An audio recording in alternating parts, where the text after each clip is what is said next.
ठंड की वो रात जब अभिषेक शहर से अपने गांव लौट रहा था। ठंड की कुछ रातें सिर्फ ठंड नहीं लाती, वो अपने साथ कुछ ऐसी चीजें भी ले आती हैं जिनका एहसास सिर्फ मरने से पहले होता है।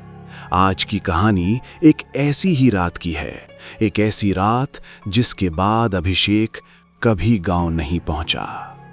जनवरी की वो रात थी। शहर की सड़कों पर सन्नाटा पसरा हुआ था। घड़ी में रात के 11:47 हो रहे थे। अभिषेक अपने कंधे पर बैग टांगे बस स्टैंड पर खड़ा था। चारों तरफ घनी ठंड और सफेद कोहरा। हवा इतनी ठंडी थी कि सांस लेने पर फेफड़ों में चुभन सी हो रही थी। बस स्टैंड पर वो अकेला नहीं था, लेकिन फिर भी उसे अकेलापन महसूस हो रहा था। कुछ देर बाद एक पुरानी सी बस चरमराती आवाज के साथ आकर रुकी। बस का रंग कभी नीला रहा होगा, अब वो काला पड़ चुका था। हेडलाइट टिमटिमा रही थीं। बस के ऊपर लिखा था ग्राम महुआपुर, अभिषेक का गांव। बस में बैठते ही उसे एक अजीब सी बदबू आई, जैसे गीली मिट्टी और जले हुए बालों की।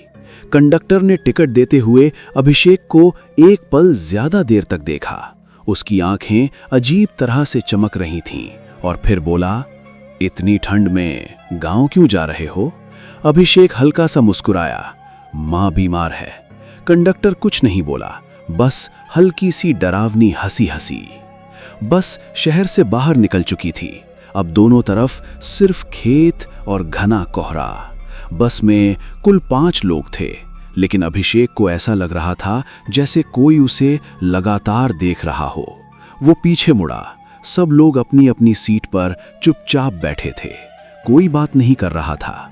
बस की आवाज के अलावा सिर्फ सन्नाटा। अचानक पीछे की सीट से एक भारी आवाज आई, बेटा। अभिषेक चौंका। पीछे एक बहुत बूढ़ी औरत बैठी थी। सफेद बाल, आंखें गहरी और चेहरा अजीब तरह से खिंचा हुआ। वो बोली, अगर बस पीपल वाले मोड़ पर रुके तो उतर जाना। अभिषेक ने पूछा, क्यों दादी? बूढ़ी औरत की आंखों से पानी बहने लगा, क्योंकि उसके आगे जिंदा लोग नहीं जाते। इतना कहकर वो चुप हो गई। करीब आधे घंटे बाद बस धीमी हुई।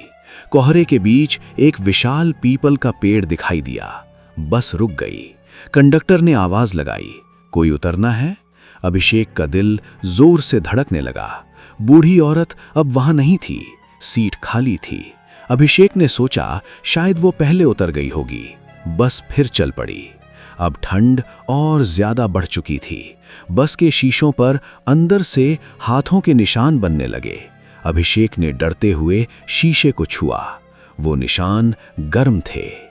पीछे से किसी के रोने की आवाज आई, धीमी और दर्द भरी।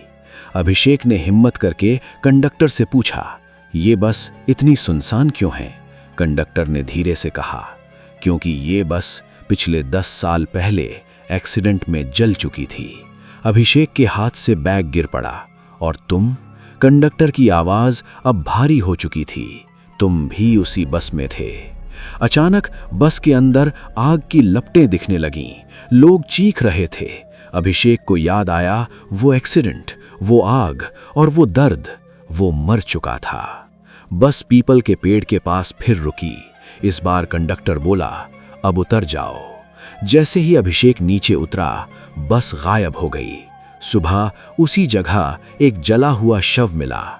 अखबार में खबर छपी, 10 साल पुराने बस हादसे का एक और साया दिखा। अगर ठंड की किसी रात कोई पुरानी बस रुके तो याद रखना, हर सफर घर तक नहीं पहुंचता।